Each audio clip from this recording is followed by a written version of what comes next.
Have you ever wondered what makes a leader truly great? Is it the number of battles won, the size of their empire, the loyalty of their people, or is it something deeper, perhaps the legacy they leave behind and the way history remembers them? Today, we're stepping into the echoes of two titanic figures from the ancient world. Alexander of Macedon, known to history as Alexander the Great, and Cyrus II of Persia, remembered as Cyrus the Great.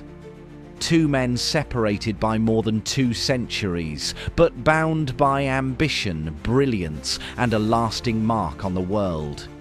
But the question remains, who was truly greater? Welcome to Tides of Memory, where the past isn't forgotten. My name is Tom, and today we ask the question, who is greater, Alexander the Great or Cyrus the Great?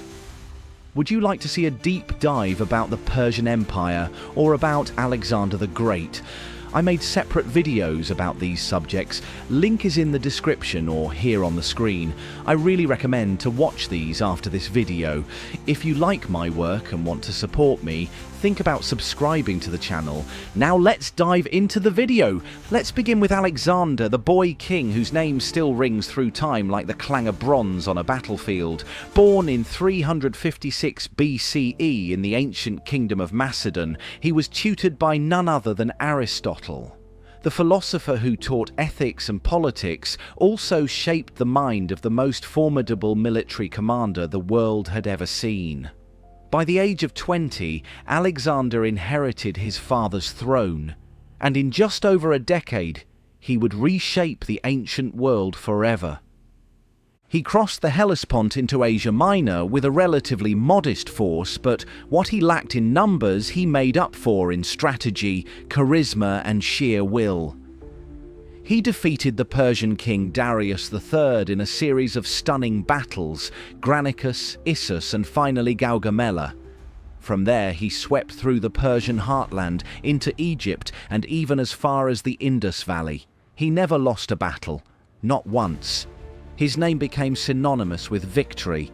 But Alexander was more than just a conqueror. He carried with him a dream of cultural fusion. He married Persian women. He adopted elements of Persian dress and ceremony. He founded cities, dozens of them, most famously Alexandria in Egypt, which became a center of learning and culture for centuries. Through his campaigns, Greek language, art, and philosophy spread across 3 continents, shaping what we now call the Hellenistic world. And yet, Alexander's empire was like a flame burning too bright. At just 32 years old, he died, possibly from fever, in the palace of Nebuchadnezzar II in Babylon. His generals, the so-called Diadochi, carved up his empire almost immediately. The unity he'd forged dissolved into decades of warfare. The dream of one world, under one ruler, faded almost as quickly as it had appeared. Now let's step back 2 centuries. The year is roughly 559 BCE. Far to the east, in the rugged lands of Persia, another young leader rises. Cyrus II, a descendant of kings, but born into a time of disunity and tribal rivalry. Within a few years, Cyrus would achieve something few thought possible. He overthrew the powerful Median Empire, uniting the Iranian plateau under his command. But he didn't stop there. Cyrus turned his gaze westward, defeating the Lydians under King Croesus, and then taking the legendary city of Babylon without a fight. According to Babylonian accounts, the gates were open to him. No bloodshed, no slaughter. Why?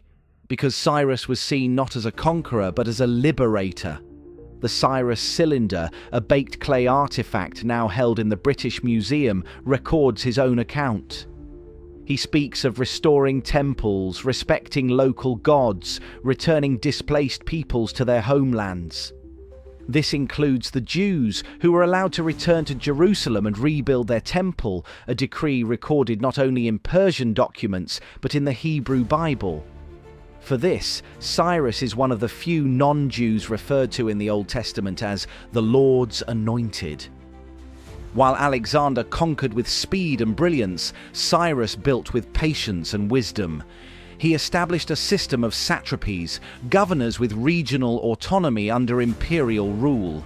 His empire, the Achaemenid Empire, would become the largest the world had ever seen at that point, stretching from the Aegean Sea to the Hindu Kush, and it lasted long after his death. Unlike Alexander's empire, which splintered, Cyrus's dynasty endured for 2 centuries. So who was greater? If you're measuring purely by military genius, by the sheer audacity of marching into Asia with an outnumbered army and never losing a single battle, then Alexander's legacy is unmatched. His tactics are still studied in modern military academies. His charisma, his leadership on the battlefield, the loyalty he inspired, these are the stuff of legend.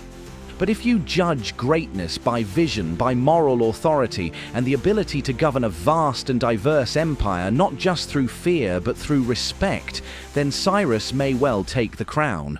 He understood something that even modern leaders often forget, that lasting power comes not from domination, but from legitimacy, from inclusion, from respecting the cultures and beliefs of those you rule.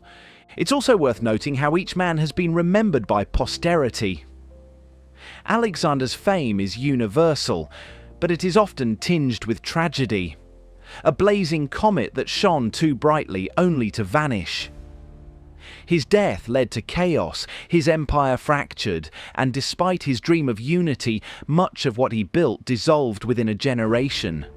Cyrus, on the other hand, is remembered as a just ruler, a founder, a builder of systems that endured. His legacy was institutional as well as personal. His ideas of governance would influence not only later Persian empires, but even modern political thought. The founding fathers of the United States reportedly admired him. Thomas Jefferson owned a copy of Xenophon's Cyropedia, a partly fictional biography of Cyrus that presented him as an ideal ruler.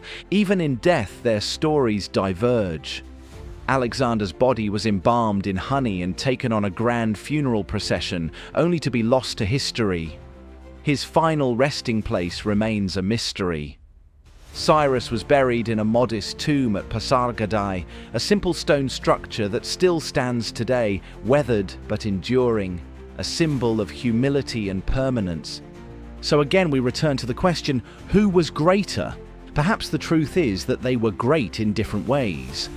Alexander reminds us of the heights of human ambition, how far a single mind, a single will can push the boundaries of the possible.